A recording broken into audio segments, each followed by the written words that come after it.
Fixed income में growth नहीं है और इक्विटी मार्केट में वोलेटिलिटी ज़्यादा है।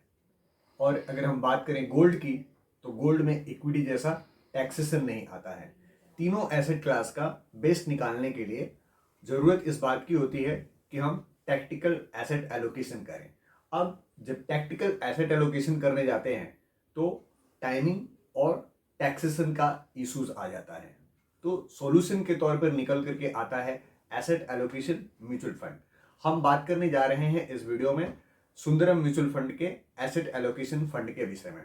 तो चलिए वीडियो में आगे बढ़ते हैं। मेरा नाम है विनोद चौधरी। मैं पिछले 18 सालों से फिनांस इंटरमीडिएरी के तौर पर काम कर रहा हूं। मैं को ऑथर हूं अमेजन की 2 बेस्ट सेलिंग बुक का और फाउंडर हूं इन्वेस्टमेंट जंक्शन का। तो चलिए आपको लिए चलता हूं मैं अपने लैपटॉप स्क्रीन पर, जहां पर कि मैं इसके बारे में डिटेल्स आपको बता रहा हूं। Sundaram multi asset allocation fund, इसका एनएफओ 5 जनवरी से 19 जनवरी तक का है। तो चलिए जानते हैं कि एसेट एलोकेशन फंड में आपको क्यों इन्वेस्ट करना चाहिए। इसके ब्रॉडर तौर पर 3 बेनिफिट्स हैं। पहला है डाइवर्सिफिकेशन, दूसरा है टाइमिंग और तीसरा है टैक्सेशन। अब अगर हम बात करें डाइवर्सिफिकेशन की, तो हम देखते हैं कि किसी भी इकोनॉमी में ग्रोथ सेकुलर नहीं होता है, उसमें अप्स एंड डाउन्स लगे रहते हैं। और इस अप्स एंड डाउन्स को 4 फेज में डिवाइड किया गया है: एक्सपेंशन, स्लो डाउन, कॉन्ट्रैक्शन और रिकवरी। जब इकोनॉमी एक्सपेंशन मोड में होती है तो उस दौरान में इंडस्ट्रियल आउटपुट फुल कैपेसिटी में होता है और लोगों को जॉब अपॉर्चुनिटी अच्छी मिलती है। लोगों के पास में पैसा होता है तो लोग स्पेंडिंग भी अच्छे करते हैं। तो इकोनॉमी की जो व्हील है वो पूरी फुल फ्लेज स्विंग में चलती है। और इसका ठीक उल्टा होता है स्लो डाउन फेज में। कॉन्ट्रैक्शन फेज में एक्टिविटीज कम हो जाती है और रिकवरी फेज में वापस से इकोनॉमिक व्हील जो है वो मूव करना शुरू करता है। अब इसमें इक्विटी, डेट और गोल्ड अलग अलग टाइम फ्रेम पे अलग अलग तरीके से परफॉर्म करते हैं। इक्विटी की अगर हम बात करें तो अपॉर्चुनिटी उस समय में होता है जब मार्केट रिकवरी से एक्सपेंशन मोड में जा रहा होता है, और जब एक्सपेंशन मोड से मार्केट स्लो डाउन की तरफ जा रहा हो उस टाइम में गोल्ड में इन्वेस्टमेंट करने की अपॉर्चुनिटी बनती है। वहीं पे स्लो डाउन से कॉन्ट्रैक्शन फेज में फिर वापस इक्विटी में अपॉर्चुनिटी बन जाती है।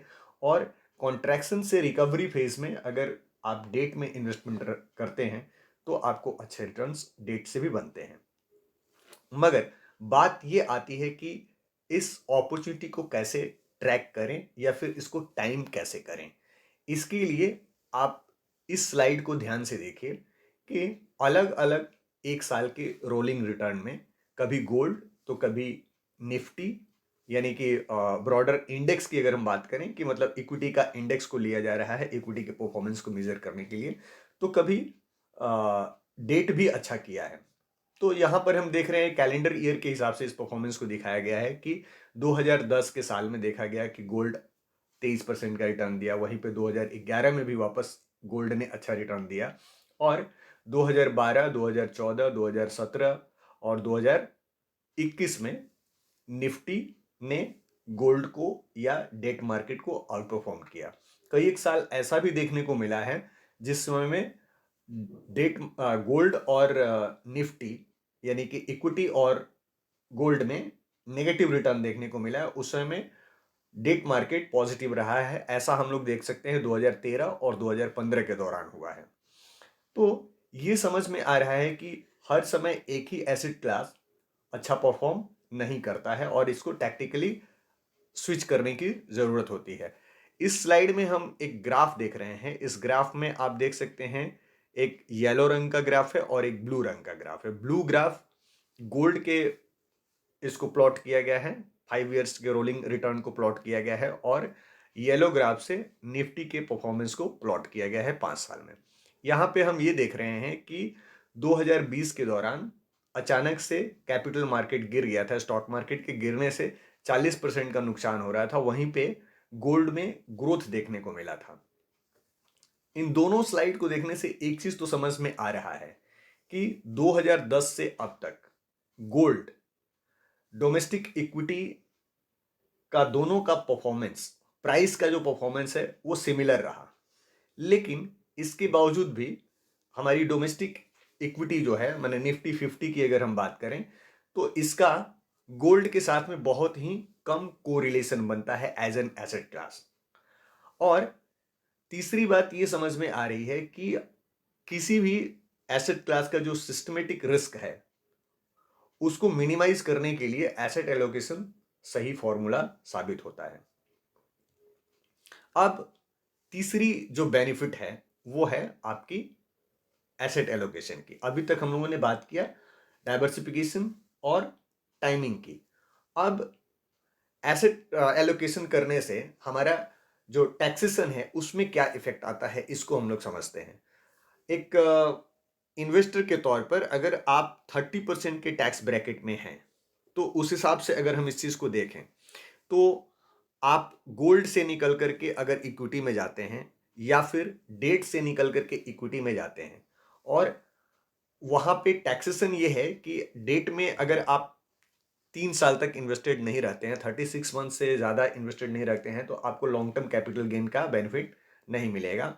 और शॉर्ट टर्म कैपिटल गेन इसका ये बोलता है कि आपको अपने टैक्स स्लैब के हिसाब से उसके ऊपर टैक्स देना पड़ेगा। चूंकि 30% के टैक्स स्लैब में आपको 30% टैक्स देना पड़ रहा है, लेकिन इक्विटी का टैक्सेशन कहता है कि अगर आप 12 महीने से ज़्यादा इन्वेस्टेड हैं तो आपको सिर्फ 10% long term capital gain tax देना पड़ेगा। तो जब आप एसेट एलोकेशन फंड में इन्वेस्टमेंट करते हैं तो आप इक्विटी का एलटीसीजी लेते हैं, मतलब लॉन्ग टर्म कैपिटल गेन लेते हैं। यहां पर इस चीज को देखते हैं कि एसेट एलोकेशन किस मिक्स में लिया जा रहा है। 65% इक्विटी और मिनिमम 10% से मैक्सिमम 25% फिक्स्ड इनकम में इन्वेस्टमेंट किया जाएगा। और गोल्ड की बात करें तो गोल्ड में 10% से 25% होगा। यहाँ पे इक्विटी 65% या इससे ज़्यादा रखने का वजह यह है कि 65% से ज़्यादा अगर इक्विटी का एलोकेशन नहीं रहेगा तो इसको इक्विटी का टैक्सेशन नहीं मिल सकता है। अगर इंडिकेटिव एसेट एलोकेशन की बात करें तो इसमें इक्विटी का जो एलोकेशन होगा उसको डायनामिकली मैनेज किया जाएगा।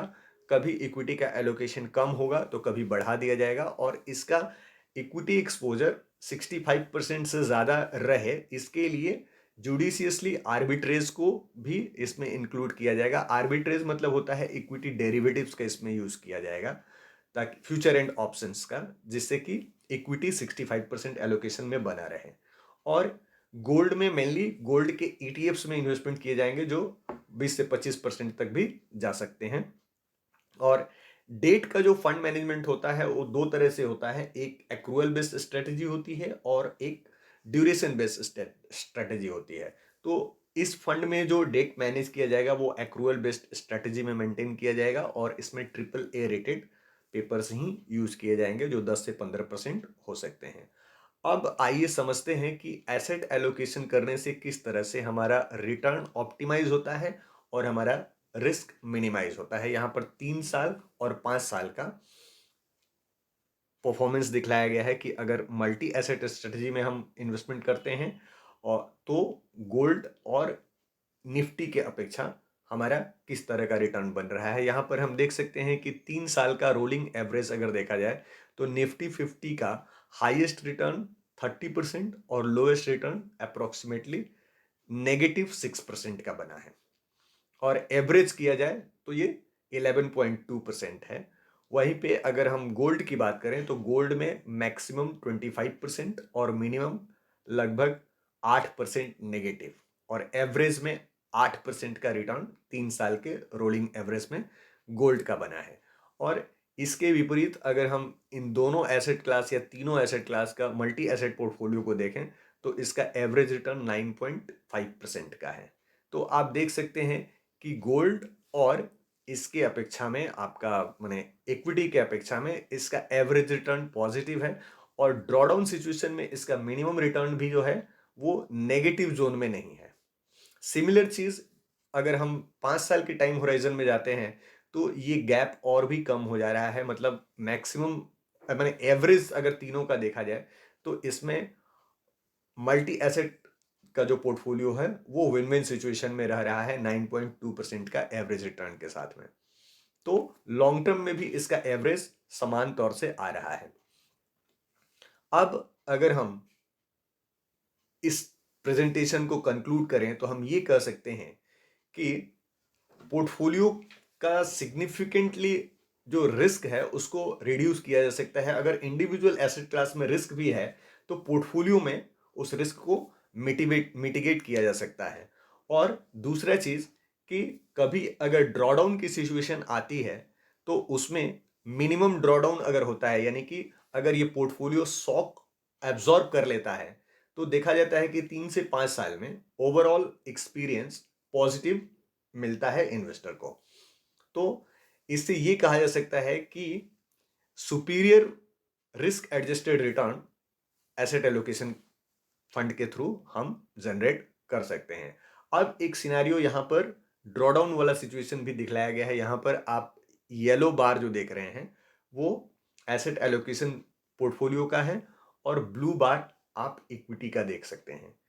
तो यहाँ पे दिखलाया गया है कि 2011, 2012, 2013, 2018, 2019 जिस साल में भी जो भी ड्रॉडाउन आया उसमें इक्विटी मार्केट कितना बुरी तरह से गिर गया, उसकी तुलना में एसेट एलोकेशन फंड कितना प्रोटेक्शन दिया डाउन साइड में।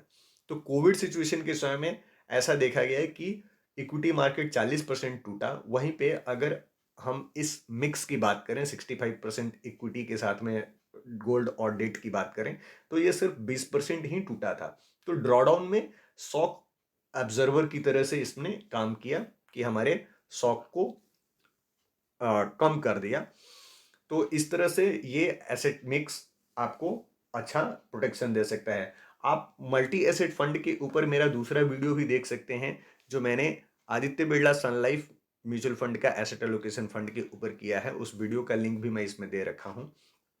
अब बात करते हैं कि इस फंड के फंड मैनेजर्स कौन है। चूंकि ये मल्टी एसेट है तो इसके फंड मैनेजर भी मल्टीपल हैं। इसमें इक्विटी साइड के फंड को मैनेज करेंगे रोहित सक्सेरिया और भरत जी, और डेट साइड का फंड मैनेजर करने के लिए देवेंद्र श्रीवास्तव और संदीप अग्रवाल रहेंगे, और गोल्ड ईटीएफ को अर्जुन नागराजन मैनेज करेंगे। इस फंड की खासियत यह है कि आप 100 रुपीज के मल्टीपल में इन्वेस्ट कर सकते हैं, 100 रुपीज का एसआईपी भी इसमें कर सकते हैं। अब देखते हैं इस प्रोडक्ट की पोजिशनिंग क्या है। प्रोडक्ट पोजिशनिंग, ये हाइब्रिड कैटेगरी का फंड है। तो हाइब्रिड कैटेगरी का आपका रिस्क और रिटर्न का जो पैरामीटर है उसमें आप देख रहे हैं कि बैलेंस एडवांटेज और हाइब्रिड इक्विटी के एग्रेसिव हाइब्रिड इक्विटी जो है उसके बीच में इसका पोजिशनिंग बन रहा है।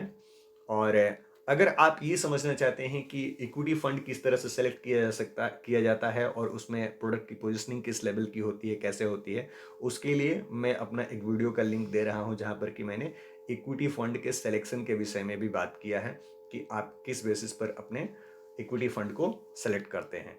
तो आज के इस वीडियो में इतना ही। मिलते हैं एक नए वीडियो में जहां पर कि मैं एसेट एलोकेशन के ऊपर और भी बात करूंगा। तब तक के लिए जय हिंद, थैंक यू।